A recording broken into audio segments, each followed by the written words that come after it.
Hello guys, welcome back to YouTube channel electrical stuff for you. दोस्तों, आज के इस वीडियो में हम बात करेंगे कि 63 केवीए ट्रांसफार्मर पर हम कितने घरों को कनेक्ट कर सकते हैं। मतलब आप ये भी कह सकते हो कि जो हमारे पास 63 केवीए का ट्रांसफार्मर होता है उससे हम कितने घरों को सप्लाई दे सकते हैं। दोस्तों, आपको पता है कि आपके घरों के पास ऐसा ट्रांसफार्मर लगा होता है और उससे हम बिजली के खंभों तक तारों से कनेक्ट करते हैं और बिजली के खंभों से हमारे घरों को सप्लाई आती है। बट दोस्तों, एक जो हमारे पास 63 केवीए का ट्रांसफार्मर है उससे हमें कितने घर जोड़ने हैं, मतलब कितने घरों को सप्लाई देनी है, वो कैसे निकालना है, आज के इस वीडियो में हम इसी के बारे में डिटेल में बात करेंगे। तो चलिए दोस्तों, वीडियो को शुरू करते हैं। तो दोस्तों, सबसे पहले हमें 63 केवीए ट्रांसफार्मर की लोडिंग कैपेसिटी निकालनी होगी। तो उसे निकालने के लिए सबसे पहले हमें ट्रांसफार्मर कितने केवीए का है ये पता होना चाहिए। तो यहाँ पर दोस्तों ये 63 केवीए का ट्रांसफार्मर है। अब हम फॉर्मूला यूज करेंगे kilowatt equal to KVA into power factor.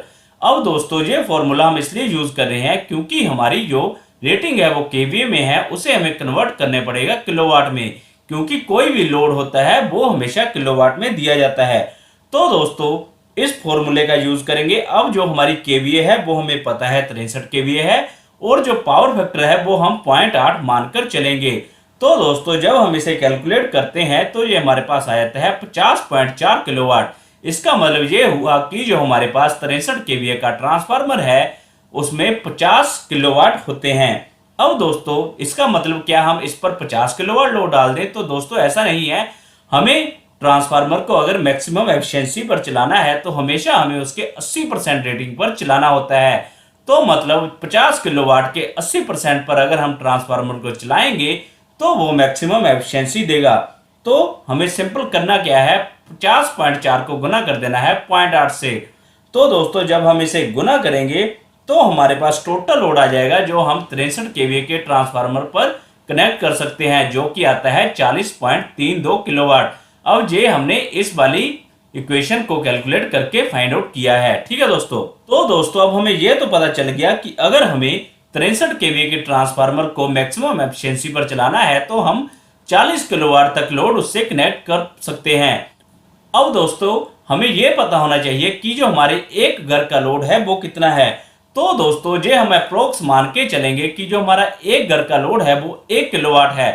अब दोस्तों आप ये सोचोगे कि 1 किलोवाट तो बहुत कम है। तो दोस्तों ऐसा नहीं है, क्योंकि जो ये मास में हम घर काउंट कर रहे हैं तो ऐसा है कि कई बार किसी घर में पंखा होता है और किसी घर में एसी, तो हम एवरेज लोड 1 किलोवाट मार के चलते हैं। और दोस्तों ऐसा भी नहीं है कि सभी घरों के अप्लायंसेस एक साथ ही चल पड़ेंगे।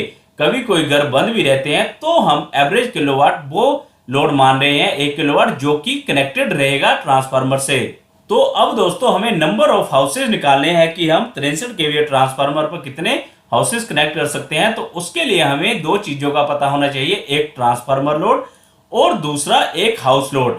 अब दोस्तों अगर हमें ये दोनों चीजों का पता हो तो हम क्या करेंगे, इसको इससे डिवाइड कर देंगे। अब हमें दोनों चीजों का पता है, ट्रांसफार्मर लोड हमने निकाल लिया है जो कि 40 किलोवाट है और एक घर का लोड हमें पता है 1 किलोवाट। तो जब हम इसे डिवाइड करेंगे हमारे पास टोटल नंबर ऑफ हाउसेज आ जाएंगे जो हम 63 केवीए के ट्रांसफार्मर से कनेक्ट कर सकते हैं। तो दोस्तों जब हम इसे कैलकुलेट करते हैं तो हमारे पास लगभग 40 घर आ जाते हैं। इसका मतलब हम 63 केवीए के ट्रांसफार्मर से 40 घरों को बिजली दे सकते हैं। अब दोस्तों कई लोग बोलेंगे कि हम तो 50 से 60 घर कनेक्ट भी कर सकते हैं। तो दोस्तों बिल्कुल कर सकते हैं, बट उस केस में आपका ट्रांसफार्मर मैक्सिमम एफिशिएंसी पे रन नहीं करेगा, जिससे इसकी लाइफ भी कम हो जाएगी। तो दोस्तों इस प्रकार से आप किसी भी कैपेसिटी के ट्रांसफार्मर के लिए निकाल सकते हो कि आप उस पर कितना लोड कनेक्ट कर सकते हो। तो दोस्तों अगर आपको वीडियो यूजफुल लगी हो तो लाइक और शेयर जरूर करें और ऐसे ही और वीडियोस के लिए चैनल को सब्सक्राइब जरूर कर लें। Thank you guys.